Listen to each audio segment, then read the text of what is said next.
Data Skeptic features interviews with experts on topics related to data science, all through the eye of scientific skepticism. Peter Backus has a PhD in economics and is currently a lecturer in economics at the University of Manchester and a fellow at the Institut de Econòmica de Barcelona. Peter is also a former guest of the show from back in 2014 when we discussed the economics of charitable giving and other interesting economic topics. His research has covered topics including the economics of charities, the private provisioning of public goods, and the study of gender differences in competition. His recent work has explored gender differences in competition, specifically in chess, and it's that topic I invited him here to discuss today. So Peter, welcome back to Data Skeptic. Thanks for having me back, Kyle. Yeah, this was a really interesting paper. I know we live in an age when many people don't read past the headline, so I would be a bit uncomfortable myself speaking about a result which said, women are intrinsically not good at chess compared to men, although I don't think that's the interpretation anyone would get if they actually read your paper, but to perhaps quell interpretations like that before they start, could you give me a high-level summary of your results and maybe touch on what one should or shouldn't infer from them? Sure. Just to give a little bit of background on the paper, what we want to contribute to this literature out there on gender and competition, where some very big name economists have worked on it to try to understand how men and women respond differently to competitive environments, which is important for all sorts of reasons, primarily labor market outcomes. The example that I usually give is imagine the boss comes down and as a male and female employee and he says, okay, whoever has the most sales at the end of the month is going to get a promotion. Well, it's essentially a competition. And if you look at a lot of the management literature and best practice in management, they encourage managers to create competitive environments in order to increase the productivity of the employees. So it's important to understand how gender and how men and women interact and engage within a competitive environment, not just because of chess or other sorts of sports competitions, but also because of things that actually matter, like labor market outcomes. Mm-hmm. But studying it is very difficult to do in a sort of an employment environment because there's all sorts of confounding factors. It's very difficult to control for things. It's very difficult to measure certain components of that environment. So chess gives us a chance to study that. And you're absolutely right. It would be a misinterpretation of the paper to say we're saying women are less good at chess or women are less good at difficult cognitive tasks, because that's not actually what we find at all. The thing that we find is that when men and women compete against each other, even if those two players, even if the male and the female player are of exactly the same ability, the man tends to do better and the woman tends to do worse in terms of the outcome of those games. So women lose more often than they should, even when the men and women are of equal ability. And that's an interesting result because it raises questions about, well, why is that? What's going on? What's different about playing against a man than playing against a woman, or playing against someone of your own gender than playing against someone of the opposite gender? So I like that you chose labor markets as an interesting case. That's where it's critical to understand these things, but also very hard to study because of all those confounding factors. So we'd like to find an environment or a situation that has limited confounding factors. I guess you could have picked just about anything from drag racing to arm wrestling or who knows what. Why is chess a really good thing to study? Chess is great for a number of reasons. Chess players, so I'm not a big chess player myself. One of my co-authors is a very accomplished chess player, so we've learned a lot about the game from him. But one of the things that chess players are great at is collecting data. They're just data hogs. They collect everything that goes on during a game, every move that happens. They have a rather elaborate rating system known as an ELO rating, which some people may have heard of or others may not, which is a measure of how well you've performed in past games and who you've been performing against. That you're able to track the same player over a long period of time because they register with this International Chess Federation. So you can see how different people progress sort of over their chess careers, how they get better or how they get worse, how often they're playing. So we have all this fantastic data that we can use. The sort of two key features are one, that we have this ELO rating. We have this way to control for the ability of the people that are in the competition. So if you go back and think about that example I gave about the boss comes down and the male and female employee are in a competition about sales, it's difficult to measure the ability of those two people as salespeople. We don't have a sort of a reliable metric for that. Whereas in chess, we do. We can measure and observe the ability of each player in the competition. The other thing that's really important is that in these tournaments, and this is something that we show in the paper, but in these tournaments, the person that you're playing against is what we say is as good as random. So we're able to use that random variation in the gender of your opponent to then identify what happens when a man plays against a woman versus when a man plays against another man. And so that's something else that would be difficult to do in a real world setting, in sort of a labor market setting where you have A lot of professions are heavily gendered, either they're male dominated or female dominated. So the person that you're playing against or in that competition might not be completely random. So it's difficult to say what happens if the gender was otherwise. So chess is a great place to study because of the data that's available. The other reason that chess is really good to study competition is that it is a competition in which men and women compete on equal footing. If there's some chess players that are listening to this, they might be rolling their eyes or say that I'm crazy. And there is a lot of sexism in chess. In the paper, we produce a couple quotes just at the beginning to try to demonstrate this. Yeah, I was a little bit horrified. I didn't know it was so bad, actually. It's really bad. And we had, 5 pages of quotes. And it took us some time to figure out which ones we wanted to include. And in the end, we chose some from back in the 60s where maybe you think, oh, these were the Mad Men days. And of course, there was sexism. But the most recent one was from 2015, where you would have hoped society had moved on. But there was still, there's still this perception that women are just not good at chess. Men are superior players at chess. But when you look at the data and you look at the evidence, that just isn't borne out. You just don't see that. Men have a higher rating on average, but that has more to do with sampling than it has than anything to do with innate ability. So we have this competition. We have this setup where we have lots of data, lots of really good data, and we have a competition where men and women compete on equal footing. So anything physical, you wouldn't be able to do that. It has to be something that's cognitive, where one sex doesn't have an inherent advantage over the other, and chess gives us that. Yeah, another point you'd made in the paper that maybe it's obvious to some, but it hadn't occurred to me, is that there's really no luck in chess, that any variance introduced by the roll of a dice is gone. This is a purely performance-based measurement you can use. Yes. It's helped simplify our analysis that luck doesn't play a role. I mean, chess is just a computational problem. It's why computers ended up being really good at it. Ultimately, there will be a computer that solves chess, for lack of a better phrase, because it really is just via backward induction, you can work out exactly what you should do at every point of the game. Mm-hmm. And in that, there isn't luck. Now, some people say there's luck because your opponent might make an error, and that means that you're lucky. In that extent, yes, that's kind of true, but there's no luck that would determine the outcome of a game that's inherently part of the game, like there is in poker, where you don't know what cards will be turned over for you. And that's just, that's a turn of the card or a roll of the dice. It's completely random. You don't know what's coming. Yep. So yeah, that's a nice thing that simplifies that bit of our analysis. So I imagine we could do a whole show or a series of shows just on ELO. It's very well studied, which is one of its strengths then for you to leverage it. Yeah. For anyone not familiar with it, could you talk a little bit about some of its important features and how to interpret it?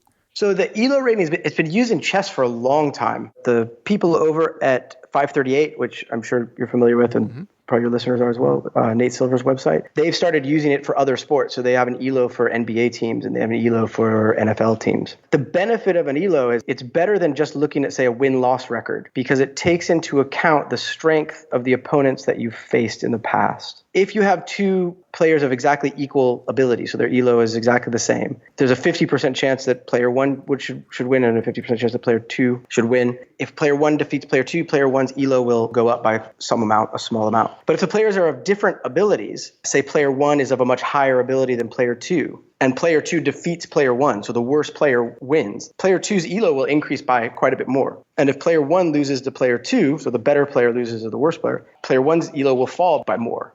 So it doesn't just depend on the outcome of the game, but it depends on the strength of your opponent and the outcome of the game. So it gives us a better sense of the ability of the individual players, because we see how they've rated against other players in their past of varying abilities. I think I know what your answer is going to be, but in the interest of completeness, I'm thinking about that as a measure, and I'm reminded of like academic performance tests. And at least here in the United States, we have a system called the SAT. I don't know the data on this, but I'm told it has racial biases in some way, that you're at a disadvantage depending on your race.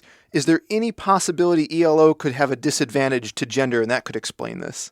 So we show a little bit of that in the paper, and actually in this next iteration of the paper, we go a bit further to strengthen the evidence that it doesn't. And what we'll talk about in a little bit is the within-game error. ELO predicts the within-game error equally well for men and women, which tells us that ELO is measuring the same ability. So an ELO of, say, 2,000 means the same thing for a woman as it does for a man.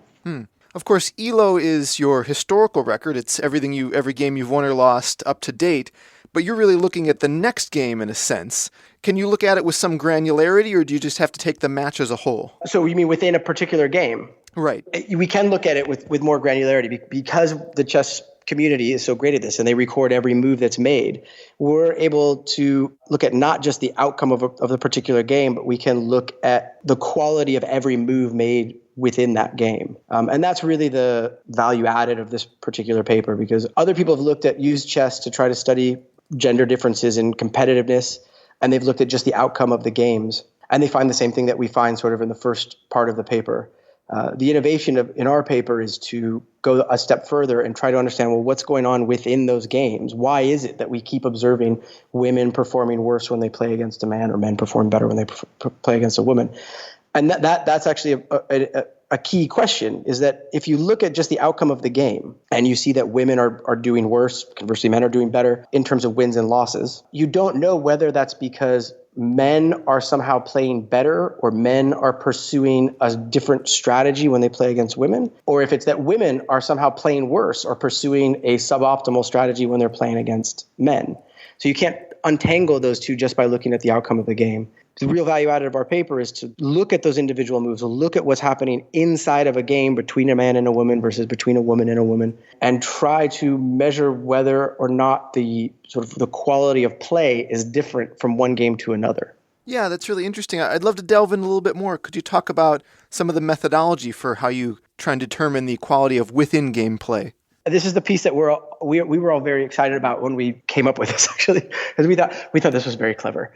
We all gave ourselves a big pat on the back. So we'll see what referees think when it comes time to try to post. But the idea, when we started studying this, we just initially looked at the outcome of the games. And it was me and these two other economists that were doing that. And then we were trying to think, well, what can we do next? And we wanted to look at what was happening within the game, and could we measure the quality of the play? Once you understand that chess is just a computational problem, you should be able to measure how well people are computing. How close are they getting to the optimal solution? And so we turned to Guid, who's a computer science professor in Slovenia and has done lots of work on chess. And he developed this little metric to he was just writing about chess champions, world champions throughout history, and trying to say, well, which one is better than the other. But when we found his paper, we thought this is exactly what we want to do in our study of gender and competition. And what he does is he builds a counterfactual for every move within every game. We know what moves players actually made within a game, right? We observe that in the data. They keep track of that kind of thing. What we can then do is feed those moves into a computer, into a big, powerful chess engine. Mm-hmm. Sort of a supercomputer kind of thing. And we ask the computer to tell us, computer, given this particular board position, given this particular situation in a game, what would you have done in this particular situation? And the computer tells us, I would have moved pawn here or the queen there. And we can compare that move to the move that a player actually made. And we look at then the change in the relative advantage that a player has or from that position, given the move that the player actually made relative to the move that the computer would have made if the computer had been playing that game. And that tells us the sort of distance that the player was from the quote-unquote optimal solution to the game from that particular point. By building this counterfactual of what a computer would have done, we can then build up a measure that is, how well did a player play that particular game? We can really measure it, how well did a player play that particular move, but we average up to the game level to study the quality of play within a game. Yeah, I think that's really novel. I like the concept, but I'd also like to unpack it even a little bit more. So this, what would Deep Blue have done is an interesting question to ask then for your counterfactual. But we know chess is not yet a solved game, so we can't be assured that the computer came up with the most optimal move. How do we know that we don't run into situations where maybe the player was just a little bit smarter on average? Or maybe I should ask, what's the rates you see in these differences comparing, the computer's move to the person's move? So that's absolutely great point. And we try to talk about that in the paper, which is that the computer, so that's why I said quote unquote optimal move, is that the computer might be playing the really truly optimal move, but because chess hasn't been solved and because it would require even some significantly more computing power and computer time to get at the optimal move, what we rely on is that the computer is better than the players. And that's true pretty much across the board. The days of Deep Blue, when it was a competition between powerful chess computers and world champion chess players, those days are pretty much over. The top chess players in the world have ELO ratings of about 2,800. And the chess computer that we were using has an ELO rating of over 3,300. It's true that the chess computer isn't necessarily getting the optimal move. And we test for sensitivity to excluding these very, very good chess players who might actually have done better than the computer. So if we drop those players with the ELOs that are at the very top of the distribution, we find the same result because those are the players that might have a chance about thinking the computer. Mm-hmm. But in general, given how much better the computers are at chess than human beings now, we feel safe in making the argument at least that the computer's move is always superior or at least as good as the human move in basically every position. I think it was about a year ago I had a chance to interview Kenneth Regan, who looks for cheating in chess, players that might be using one of those algorithms to make their move selections. And he was able to find some cases and essentially that chess algorithms in some situations behave differently than people, and that was measurable, statistically speaking. I don't think that's a criticism of your method because if it diverges in that way, it ought to affect both genders equally. But what is interesting that he and I discussed was how you account for, when a move is obviously optimal versus situations like opening moves. There's a lot of different opens, and I know there are some preferences to them, but there's likely to be a lot of differences between the algorithm and the player early on. Can you account for that in your analysis? Chess games can be broken down to the opening, the middle game, and the end game. And you're absolutely right. There's the opening of chess games at this level, at least, are choreographed is the wrong word, but the first sort of 5 moves will be done very, very quickly. Players will have studied what their opponent does, usually what they like to open with. They'll prepare sort of various responses to various versions of those openings. And there's actually this thing called the Encyclopedia of Chess Openings, which is this big encyclopedia of various openings and how you counter them and what opportunities it gives you and what the cost of that opening versus another might be. So what we do is we exclude actually the first 15 moves of the game to be safe that we're kind of leaving behind these more choreographed versions.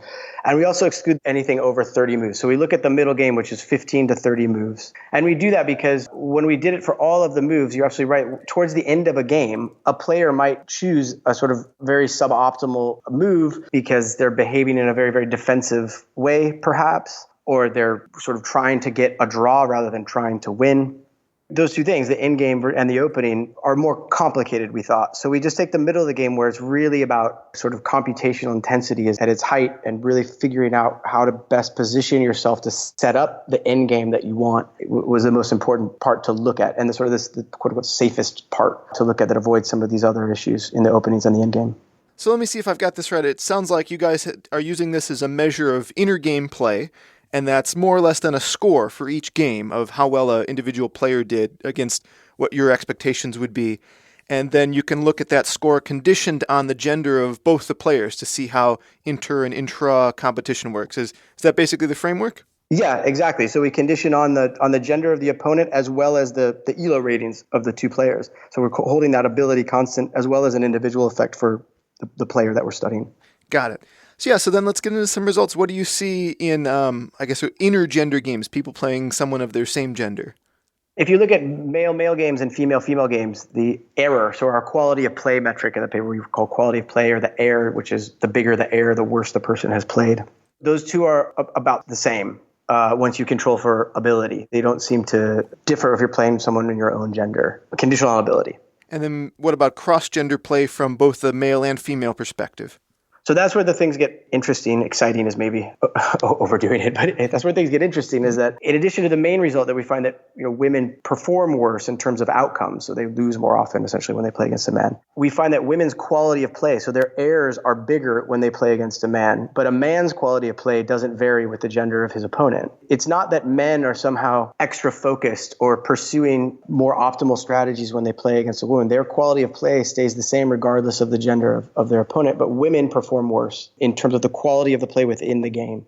They make more errors, they make more mistakes. So when I started reading this, one hypothesis I was tossing around in my head is, could it be that, I can't say all women, but a large enough percentage of women that there's a statistical phenomenon play better for like the long haul. They're more willing to take draws or something like that, whereas a man would risk having a loss on his record for the potential of a win. But if that were true, we ought to see that when you condition for gender. So it seems to be that can't possibly explain this result. Do you have any thoughts on I guess this is the $6 million question. What's the origin of that result? What causes that to be the case? That's a good question. So we have a couple ideas.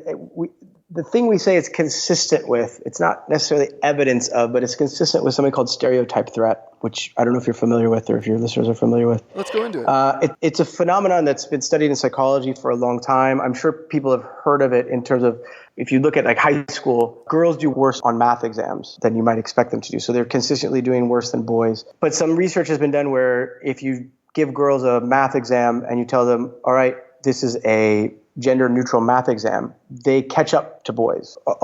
Not necessarily all the way, but their scores get a lot closer to boys. Just that simple prime to say, hey, this is gender neutral. You can do okay on this one. You also see it in reading tests with African Americans versus white Americans. The idea of stereotype threat is that under these sort of conditions, like a test condition, the stress or the pressure of a negative stereotype about your own person causes you to sort of live up to that stereotype. And there's different ways of thinking about it, that someone's more nervous. So maybe a girl is thinking, well, girls are bad at math, so she takes the test and she does worse on the exam than she otherwise would have if she wasn't worried about girls are bad at math and I'm a girl and that means I'm going to do badly on this exam. So that's something that's sort of one explanation for what we're seeing in the chess, which is a male-dominated environment. It's 85 to 90% male at this very high level of chess play. We're looking at extremely good chess players throughout the entire paper. You saw the quotes at the beginning of the paper. It's a very sexist environment. There's a very common conception that women are worse at chess than men, even though we don't see evidence of that in the data. And so it might just be when they're sat across the table from a man, they start thinking subconsciously. This isn't something that these players are choosing to do, but somewhere in their brain that's going, oh, I'm a woman and women are bad at chess. And that distraction, that eats up some RAM, and they're not able to commit the mental resources necessary to the game at hand. And so they end up making more mistakes. Now, our results are consistent with that idea, but they're not direct evidence of it because we're not able to see what's going on in brains. Mm-hmm. But that's one thing that we think it would explain some of the results. Yeah, that makes a lot of sense. I had also been tossing around the idea of, well, from your quotes and some of the vitriol, surprising vitriol coming out of even, famous players like Bobby Fischer, I thought, well, maybe there could be some social pressure that someone who thinks that way also would find it, beyond humiliating to be beaten by a woman, and they might play more aggressively or be less likely to concede. Do you see any phenomenon like that that could be part of the explanation? So in terms of playing more aggressively, I would say we don't see evidence of that because we don't see the quality of men's play depend on the gender of their opponent. Mm-hmm. So we don't see that men are playing more aggressively. There's been some other work where people say they find that men play more aggressively. We have doubts about some of that work, mainly having to do with p-value interpretation, which I would love to come back on your show and talk about at a point. Yeah. So we don't find evidence of that, but we do find evidence that men's behavior does change. And it's exactly what you said, that men seem less ready to concede to a female opponent. And the way to understand that is that at this level of chess, so we have tens of thousands of games, only about 1% to 2% of these games actually end in checkmate, which is how most people probably think chess ends. For this level of player, they don't play all the way to checkmate. They're good enough and they understand board position well enough that they know when they've lost. Mm-hmm. They can see, 5-10 moves ahead maybe, that, okay, I'm in a terrible position. I've lost the game. I'm going to concede. So I offer to my opponent, okay, I concede, you won, fine. What we can see in our data is the number of moves in a game. In games that were conceded, how quickly did a person concede that game? After how many moves did the person concede? Conditional on having conceded in the first place, right? And what we observe is that men will continue to play longer against a female opponent. The idea is that the man is conceding to the woman. The man is going to lose to the woman. It takes him longer to concede relative to when he's playing against a male opponent. And we build a little tiny toy model within the paper just to try to explain why that might be, which is if there's an additional cost to losing to a woman, which in this very sexist environment, this male-dominated environment where women are seen as inherently inferior players, I think it's safe to argue that men do not like to lose to women. If you want some real vitriol, go on some of the message boards on some chess.com and these places. And talking to my co-author, Matthew, who's this very accomplished chess player, he said, absolutely. Men will do whatever they can not to lose to women. It's embarrassing for them, right?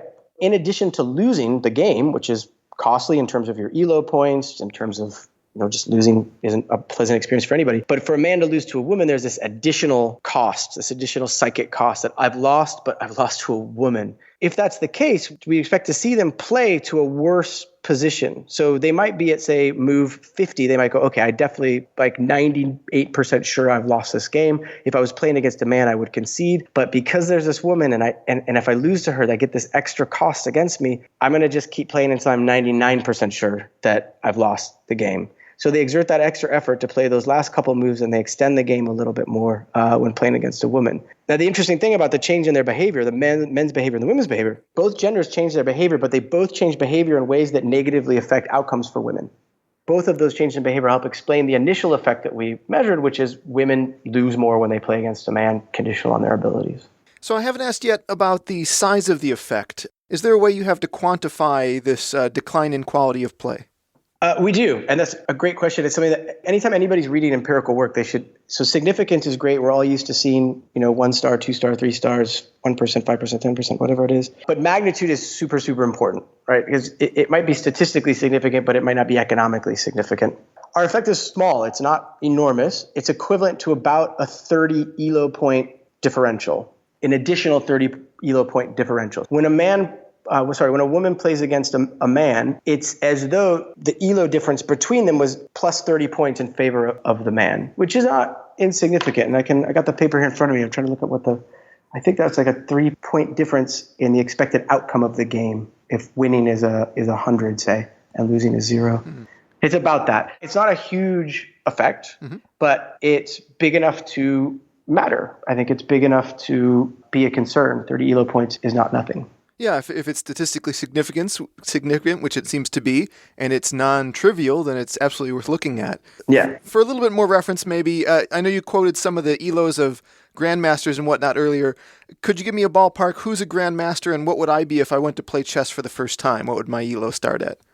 I think everybody's ELO starts at 1,000. I think it all starts at 1,000. The grandmaster, so someone like Magnus Carlsen, who's this Norwegian chess prodigy, is the current world champion. I think he's still the world champion. He has the highest ELO ever recorded, which was 2,800 something, I think it was. And we would start at 1,000. And getting that high would take a long time, and you'd have to beat a lot of very, very good players to do that. So if you beat someone, let's say just a little bit worse than you might improve your ELO by 1 or 2 points. It's a long slog to get up to an ELO rating that's that high. Mm-hmm. And I can tell you, I've played my co-author, Mattia, whose ELO is 2,100, 2,200, something like that. And the game lasted about 10 moves. I don't play chess at all. It was shocking, the difference in ability and understanding. It definitely wasn't this it was a friendly game, but it was over very, very quickly. Mm-hmm. So being good at chess makes a big difference, I guess, especially when you're playing a Philistine like myself. Yeah. There was one result, I think this came out of another study, but you looked through it in your research for your paper. I wanted to touch on just because I thought it was kind of interesting. Someone went and studied what happens when you're playing online, in which you don't necessarily know the gender of the player, but then revealing incorrectly the gender of the other player how did something like that affect these type of results? Right. So that's a great study. And that was one of the things that sort of motivated us when we first started thinking about this. Because we first started thinking about women and competition, and then came to chess. But that study, it's Mas de Tolle and Cadinu, 2008, which I think they're psychologists, actually. They weren't economists, but there's a lot of overlap in all of our work anyway. And they did this sort of lab experiment, which is exactly what you said. They had people playing chess online. You were playing blind, so you couldn't see the person that you were playing against. And they changed randomly, telling people whether you're playing against a man and it really was a man, or maybe they tell you you're playing against a man and it actually was a woman, or you're playing a woman and it actually was a man, and so on and so forth. And using that random variation from within this lab experiment, they find exactly what we find, which is that women perform worse when they think they're playing against a man, but they don't find that women play worse when they're playing against a man, but they think they're playing against a woman, which is sort of consistent with our interpretation that the stereotype threat thing might be important. And it's the fact that you're sat across from a man. It's not the fact that you're playing a man. So their results are great, really well done lab experiment, and I think our results support each other's. I'm familiar with ideas of looking into labor markets, where, of course, these topics are much more impactful on people's everyday lives. Has this, I guess the difference from there to here is you have a ton of more controls in place. So if you can get down to saying stereotype theory is consistent with our analysis, and we've eliminated all these other confounding factors, perhaps stereotype theory explains it even in lieu of the other factors. Is that community of people looking at things like labor relations and promotions and corporate America, are they approaching the same sorts of conclusions, or are there any other competing theories that they have? So there's theories about sort of innate gender preferences. I shouldn't say innate, but culturally determined gender preferences for competition. Mm-hmm. Some people might say, well, women just don't like competition. Women are more nurturing, and so they don't want to be in a competitive environment, which I think is wrong, and I think it's misguided. I think there's evidence to suggest that it is, in fact, a wrong interpretation. But even something like stereotype threat is going to be culturally determined.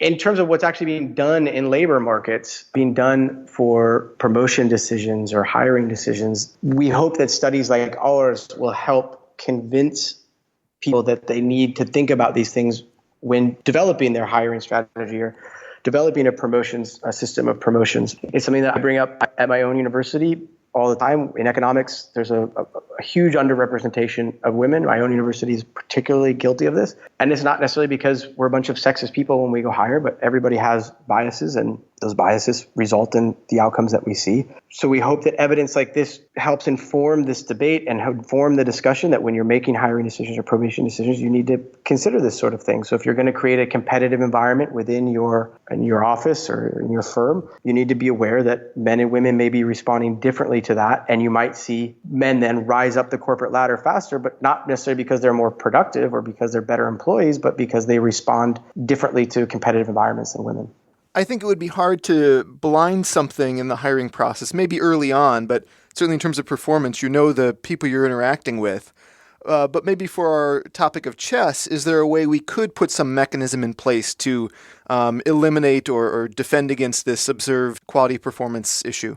The obvious thing to do would be to do exactly what they did in that lab experiment, that paper that you mentioned, which is to have all players play blind, where you just don't know who you're playing against. The advantage to that is that you would eliminate this gender effect that we find. The disadvantage of that, and why chess players would never go for it, is that players prepare for each other. Players want to know who they're playing because particular players have particular styles. They have particular openings that they prefer. And so to go and play a game of chess where you have no idea who you're playing would be a very different world than the world of high-level chess as it is, where you drill and you train and you prepare for your opponent, not necessarily just for a opponent. What we might be able to do is encourage at lower levels. So when you're getting girls and boys, so younger people into chess, could we have those tournaments be blind, where they're not quite at the level where they're studying and preparing for an individual particular opponent? They're sort of just learning how to play chess and developing as chess players. But could we have those be blind so that we don't lose, women don't sort of drop out as they see they're not performing as well as maybe they would like, so they end up not playing at all. They don't pursue careers or even as a hobby, chess as a career, as a hobby. That might be one thing that could help this. And you might see the diminished effect later on once women realize, maybe the stereotype is reduced because they've grown up in an environment where they've been playing blind. They know they can play men and women equally well. And so maybe as they get older, we would see a diminished effect. But we don't have evidence of that in our own paper. But that would be one approach. They've done it for orchestra tryouts. It's a very famous example in that there were biases in hiring people for orchestras. In that orchestras were very male dominated, so they had them play behind screens. And that all of a sudden the number of women went through, spiked because women are just as good at playing instruments as men. Yeah, that was a really dramatic result, if I'm not mistaken. Yeah. And overnight, it was that simple a thing. It's pretty phenomenal.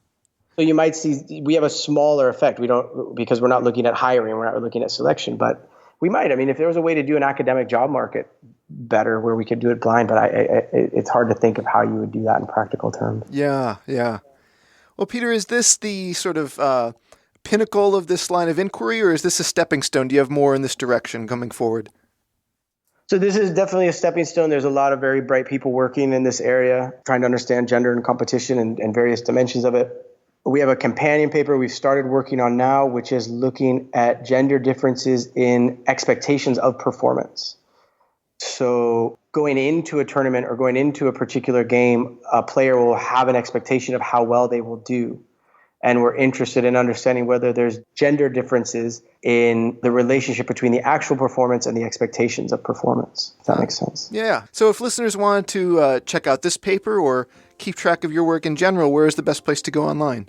I think I'm on LinkedIn or I have a University of Manchester website. If you just Google my name and University of Manchester, it's sort of the first thing that pops up. All my papers are there. Working papers and published papers are all right there. Great. I'll have those links in the show notes for anyone that wants to follow up. Well, Peter, I want to thank you again for coming on and sharing your work and talking me through this. It's an interesting paper, and I hope this gets some more exposure on it and keeps the conversation going. Yeah, me too. Thanks for having me on. It was really good to talk about it. For more on this episode, visit dataskeptic.com. If you enjoyed the show, please give us a review on iTunes or Stitcher.